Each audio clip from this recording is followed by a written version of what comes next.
Hello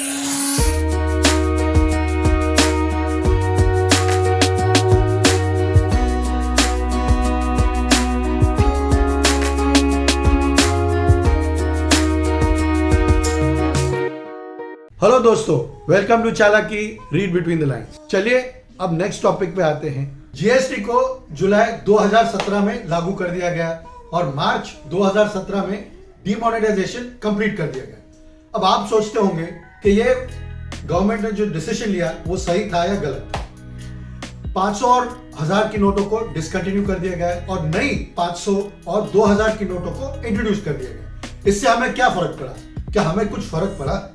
और excise VAT को खत्म कर दिया गया, जीएसटी लागू कर दिया गया। इससे हमें क्या फर्क पड़ा? ये सब बिजनेस वालों की बातें हैं। चलो बिजनेस वालों से पूछते हैं। विनोद, आप क्या कहेंगे?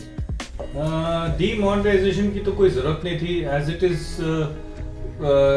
सबको मालूम है, पेपर्स में भी आया था कि India runs on parallel economy. और एक बाजू व्हाइट मनी, एक बाजू ब्लैक मनी, तो वो पटरी छोड़ के पुराने नोट छोड़ के नए नोट आ गए।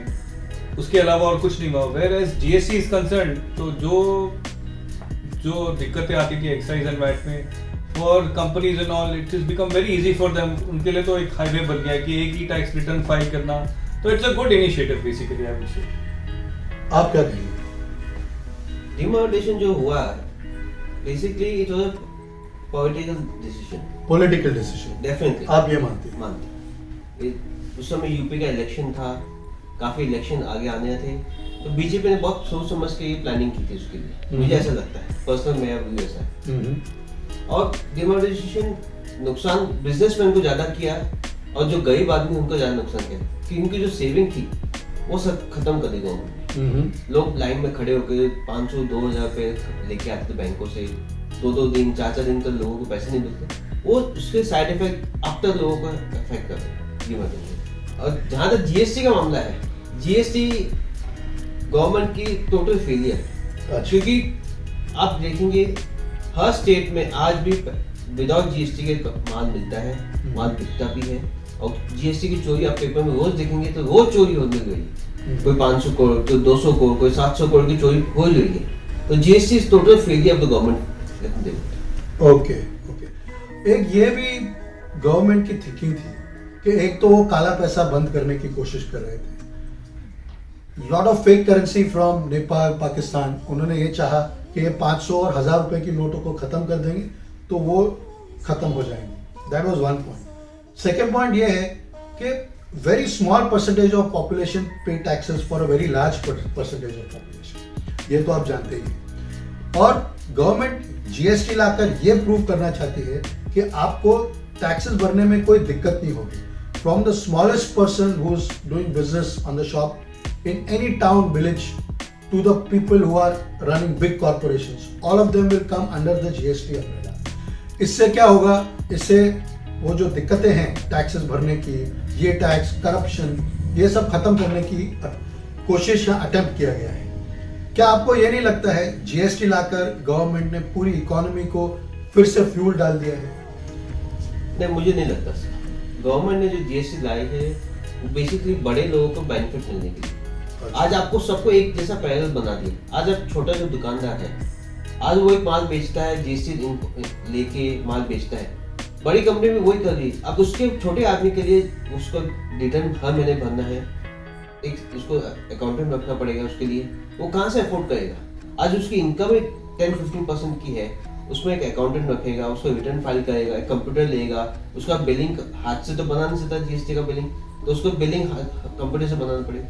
बड़ी कंपनियां थी, उनके पास ऑलरेडी सेटअप था, तो उनको इजी हो गया और उनको बेनिफिट ज्यादा मिल रहा है क्योंकि उनको इनपुट क्रेडिट थी, वो उनको मिलने लगे आउटपुट क्रेडिट में भी, और उनका मार्जिन बढ़ गया। अब लास्ट 2 साल का प्रॉफिट मार्जिन देखेंगे बड़ी कंपनियों का, ट्रिमेंडस बढ़ा है। आप रोज पेपर पढ़ेंगे कि उनका मार्जिन ट्रिमेंडस बढ़ा है, 30%, 40% मार्जिन बढ़ गया। क्यों? इनपुट क्रेडिट उनको मिल गई। लेकिन जो छोटे आदमी है उसके इनपुट क्रेडिट मिलती है लेकिन उसका कॉस्ट बढ़ गई है। मतलब बेसिकली उसको डे टू डे वर्क करने के लिए बहुत डिफिकल्टी आ रही है। मुझे ऐसा लगता है कि GST is not good for the common man. GST is good for a bigger industry that plays a good role, but for small people किधर जो चीज नई चीज इंट्रोड्यूस होती है तो उसमें कुछ खामियां तो होती हैं. I am think government is working on it.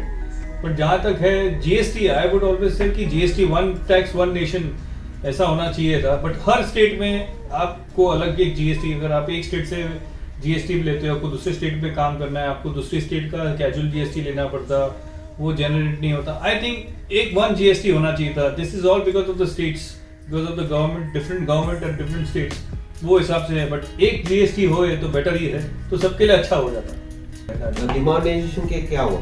Demonetisation में तो खाली छोटे नोट आ गए. पहले बड़े नोट थे हमारे, हाँ 500-1000 रुपए के. अभी छोटे नोट आ गए 2000 के. बस वो वॉलेट में अच्छी तरह से फिट होते हैं. इंटरनेशनल स्टैंडर्ड ला दिया हम लोगों ने. It is also known as Gabbar Singh tax. What do you feel about that? Quite, I agree to what Vinod is saying. Demonetization से कोई फायदा नहीं हुआ.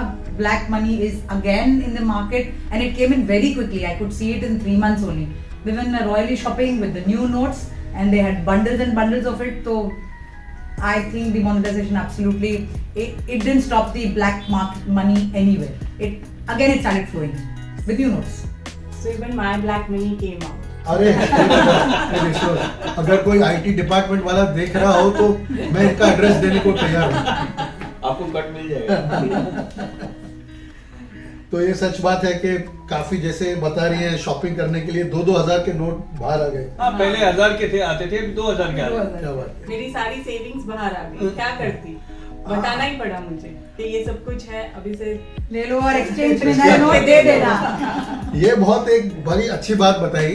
काफी सारी वुमेन जो अपना पैसा बचा के रखती थी कैश में, उनको सबको डिस्क्लोज करना पड़ा, सब चेंज करना पड़ा, तो उनकी सब पोल खुल गई. चलो आप ही डिसाइड करो कि ये जीएसटी अच्छा था, डिमोनेटाइजेशन से फायदा हुआ या नहीं. काफी गरीबों को तकलीफ हुई थी, वो लाइनों में खड़े रहकर. काफी लोगों को ये भी तकलीफ हुई कि थोड़े ही समय के बाद कैश फिर से शुरू हो गया. इसमें ये फायदे जरूर थे कि जो सपोजिटली गवर्नमेंट ने बताया कि फेक नोट, फेक करेंसी जो चल रही थी वो खत्म हो गई. लेकिन अब इसका ये फायदा हम नहीं बता सकते हैं कि जितना पैसा गवर्नमेंट ने वापस दिया उसमें ये अंतर तो दिखा नहीं between the currency issued and the currency received in the Reserve Bank. Therefore, the net result was that it wasn't as effective as promised. Topic थोड़ा सीरियस है लेकिन बहुत ही इंपॉर्टेंट. कश्मीर में आर्टिकल 370 को एब्रोगेट किया गया 2019 में, यानी कि कश्मीर को अब न सेपरेट फ्लैग न सेपरेट कॉन्स्टिट्यूशन. क्या आपको लगता है ये सही कदम था? खैर, हिंदुस्तान साइड से देखें तो लोग कहते हैं बिल्कुल सही था. ये तो इट वाज लॉन्ग पेंडिंग, ये तो पहले होना चाहिए था. गवर्नमेंट ने बहुत अच्छा कदम उठाया. लेकिन कश्मीरियों से पूछिए, उनके लीडर्स ये कहते हैं कि आपने हमें मार्जिनलाइज कर दिया है, आपने हमारा गलत फायदा उठाया है, आपने हमको हाउस अरेस्ट में रखा और इंटरनेट को 1 साल बंद कर दिया गया. क्यों? क्योंकि आप ये नहीं चाहते थे कि गवर्नमेंट के अगेंस्ट में कोई भी आवाज उठे. अगर आप ये चाहते हो कि कश्मीरी अपने दिल से इंडिया के साथ इंटीग्रेट हो तो आपको उनको साथ में लेके चलना था. आपको ये पूछना था कि वो ये एब्रोगेशन चाहते हैं कि नहीं. क्या वो अपना कॉन्स्टिट्यूशन छोड़कर इंडिया के कॉन्स्टिट्यूशन में एकजुट होना चाहते हैं कि नहीं? आपकी क्या राय है? मेरे हिसाब से तो जो मोदी जी ने किया परफेक्ट किया. ये जो इंदिरा गांधी के टाइम से होना था, ये 25-30 साल के बाद जो किया है. अगर कश्मीर हिंदुस्तान का है तो 1 नेशन 1 लॉ 1 कॉन्स्टिट्यूशन होना चाहिए, 1 फ्लैग होना चाहिए. So that's a very good initiative by mister Modi. And उन्होंने जो किया सही किया. हालांकि जो बदलाव, जो चेंजेस आते हैं उसमें किसी ना किसी को तो ब्लो लेना पड़ता है. किसी ना किसी को जो चेंजेस, हर चेंजेस में कोई ना कोई किसी ना किसी को नुकसान होता ही है. So it's a good decision मेरे हिसाब से. आप क्या कहते हैं? एक बात मैं बता दूं, आपको सिर्फ हिंदुस्तान की तरफ से नहीं, कश्मीर की तरफ से भी देखना जरूरी है. और ये बात सही है कि कोई भी डिसीजन हो, सही या गलत, उसमें थोड़े लोग खुश होते हैं, थोड़े लोग नाराज. लेकिन वो सही है या गलत, ये कौन डिसाइड करेगा? देखिए, गलत तो कोई एंगल से था ही नहीं. ये अपना ही पार्ट है. अपने अपने पार्ट को वापस एक्सेप्ट किया है, जिसको आपने अलग दे दिया था.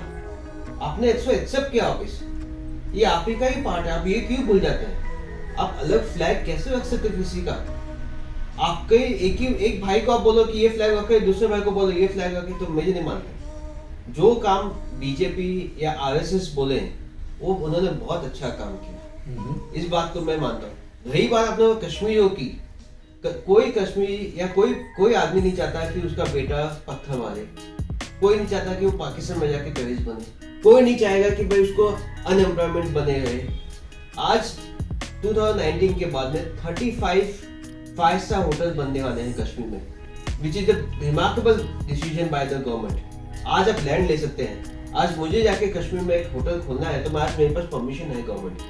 तो ये किस लिए? अपने भाइयों के लिए ना, वहाँ पे जो इतने साल तक उनको वंचित किया गया आप लोगों ने, इतनी अच्छी अच्छी चीजों के लिए। आज इंटरनेट 1 साल बन रहा, अब जाके आप 5G आपको हर एक को आदमी को मिलेगा। इतने सालों तक वो 2G में ही रहते थे। कितने साल तक 2G में रहे? 16 साल। किस लिए? उनके लोकल पॉलिटिशियन की वजह से। पाकिस्तान में जो करते हैं वो उनके भी पॉलिटिशियन उनको प्रेशर है, उनकी आर्मी का पॉलिटिशियन प्रेशर ज्यादा है उनके ऊपर कि हमको कश्मीर में फाइट चालू रखनी, ताकि उनकी आर्मी इन्वॉल्व रहे। आर्मी में पैसा ज्यादा जाएगा, उनको आर्मी के ऑफिसर्स को पैसा ज्यादा मिलेगा, बस। और कोई रीजन नहीं है उनको कश्मीर से कोई मतलब नहीं है। उनको सिर्फ आर्मी को फंडिंग चलती है, उनके आर्मी को पैसा जाता है, वही वो चाहते हैं। बाकी वहाँ के लोकल कश्मीर जो टैक्सी ड्राइवर है उनको कितना बड़ा बेनिफिट मिलेगा, आपको ये सोचिए कि जब टूरिज्म आएगी। चंद सालों में तकलीफ है, बाकी तो आगे खुशहाली है कश्मीर। ये तो ऐसे ही होगा कश्मीर। मैं एक पर्सपेक्टिव हमारी लेडीज के लिए प्रेजेंट करना चाहता हूँ, क्योंकि ये चीज, ये जो सेंसिटिविटी है शायद यही समझेंगी। कश्मीरी लोग ये कहते हैं, हमारे कोई प्रीवियस एपिसोड्स में भी थे, जो कश्मीरी बाशिंदे हैं, मेरे दोस्त हैं गाउस, उन्होंने बताया था कि वो जब कश्मीर में ड्राइव करते हैं तो हमारी आर्मी, इंडियन आर्मी उधर उनको रोक कर ऐसे सवाल करती है कि जैसे वो टेररिस्ट हो। Army and special forces act AFSPA जो है, उसको लेते हुए इंडियन आर्मी ने कश्मीरियों के ऊपर हल्ला बोल दिया है। They have claimed कि Indian army has beaten, raped and been extremely intolerant to a lot of local Kashmiris. ये कह के कि वो हो सकता है वो टेररिस्ट हो। Government of India has given them complete powers of free hand to deal with terrorism in India. आज की तारीख में जब आप चाहते हो कि कश्मीर इंडिया के साथ एकजुट हो जाए, अब भी आप वही कर रहे हैं। You are using an iron hand. How will Kashmiris ever accept Indian citizenship, Indian friendship, Indianness? That's personal. Sir, this is for the women. Yes. This is for the women. Let them say, but I would like to give Why my not? viewpoint. Why not? I Of would course. like to give my viewpoint on that. Why? It's not written on the face कौन terrorist है और कौन terrorist नहीं है. They have to question everyone. How do they know कौन सही है कौन? I think they are just performing their duty. If we are saving the country or any state from any terror attack by questioning them, उसमें कुछ गलत बात तो है ही नहीं. What do you feel? Yeah, even I agree, completely agree. देखिए, हम सब जानते हैं कि कश्मीर तो धरती का स्वर्ग है। जी, परफेक्ट जी। तो धरती का स्वर्ग को फिर से उसकी पहचान देने के लिए कुछ चीजें अच्छी, कुछ चीजें बुरी तो होने ही वाली है। लेकिन ठीक है, करना तो ये जरूरी था। शायद तरीका कुछ ठीक होता तो शायद इतना कश्मीरीज को हर्ट नहीं होता। जो वो अब फील कर रहे हैं कि हमें बताया नहीं गया, हमसे पूछा जा सकता था, हमें ऑप्शंस दिए जा सकते थे, शायद अगर उनको इंक्लूड करके ये चीजें की जाती तो इसका मजा कुछ और होता। बट ठीक है, हर चीज के दो पहलू होते हैं, अच्छा और बुरा। तो आप पॉइंट बताएं, उसके पहले मैं बताऊं। The reason we wanted abrogation of article 370, apart from it being कि वो कॉन्स्टिट्यूशनली हमारा राइट भी था, एक ये भी उसमें एक थिंकिंग थी कि Kashmiri should get integrated so they are on a path to progress. लेकिन जो एनिमोसिटी, जो अब तक ये मुठभेड़, जो डिससैटिस्फैक्शन है जिस तरीके से ये हुआ है, अब भी काफी कश्मीरी नाराज हैं इस चीज से। आप तो उसको रिजॉल्व कैसे करें? परसेंटेज आप देखिए, आप दिल्ली यूनिवर्सिटी के अंदर जितने भी कश्मीरी, हिंदू कश्मीरी, वो इसके लिए बहुत खुश है। जिसने आजादी का स्लोगन दिया, वो सब परसेंटेज लोग कितने थे? 2%, 3% लोग हैं आपके। लेकिन जो एक्चुअल जो परसेंटेज ऑफ मुस्लिम कश्मीरी है, वो भी ये चाहते हैं कि हमको इंडिया में पार्ट लेना है, क्योंकि वो चाहते हैं कि उनके बच्चे भी सब जगह जाके पढ़ाई लिखाई करें, लोग आए वहाँ पे, टूरिज्म बढ़े, फैक्ट्रियाँ लगे, कुछ ना कुछ डेवलपमेंट हो। आज मैं लास्ट 84 में कश्मीर गया था, 84 में। उसके बाद में जब मैं 2015 या 17 में गया, तो कश्मीर वैसे का वैसे ही है, देयर इज नो प्रोग्रेस। क्यों नहीं है? अगर आप बोलते हो कि वो उसमें खुश थे, तो उनको प्रोग्रेस होनी चाहिए थी। तो एंड ये कुर्बानी रंग लाएगी। कुर्बानी ये टैगलाइन अगले साल शीरखुरमा साथ खाएंगे। इंशाल्लाह। तो ये बहुत सारे अच्छे पॉइंट आपने बताए। कश्मीर में बोलते हैं, जो उनके कल्चर में बोलते हैं कश्मीरियत। कश्मीरियत वो होती है जो भाईचारा, उसका अलग नाम है। आप अगर किसी कश्मीरी के घर चले जाओ तो आपको वो अपना कुजीन, वाजवान कहते हैं उसे, वो आपको बिठा के आप खिलाएंगे, आपको अपनी कहानियां सुनाएंगे। और हर कश्मीरी के घर में आप जाएं तो वो कभी भी आपको ये नहीं कहेंगे कि आप किस होटल में ठहरे हो, वो बोलेंगे आप मेरे घर पर ठहरेंगे। तो Kashmiri has got everything that embodies a perfect Indian. There is no difference between being a Kashmiri and being Indian because all Kashmiris are Indian to start with. हाँ, ये बात जरूर है कि हमें एक चीज नजरअंदाज नहीं करनी चाहिए कि आर्टिकल 370 हो या ना हो, इतने सालों में there has been collateral damage. हमारी तरफ से भी कश्मीरियों को टेररिस्ट का खिताब। अभी आपको बता दूं कि यूनिवर्सिटीज में जैसे आप बता रहे थे, I have had people come to me and say that the minute they know we are from Kashmir and we are Muslims, they call us terrorists. ये भी उनको सहना पड़ा है। तो it is important कि हम लोग आर्टिकल 370 को एब्रोगेट करें, लेकिन उसके साथ we are the elder brother so to say and Kashmir was the younger brother and we are from the same family.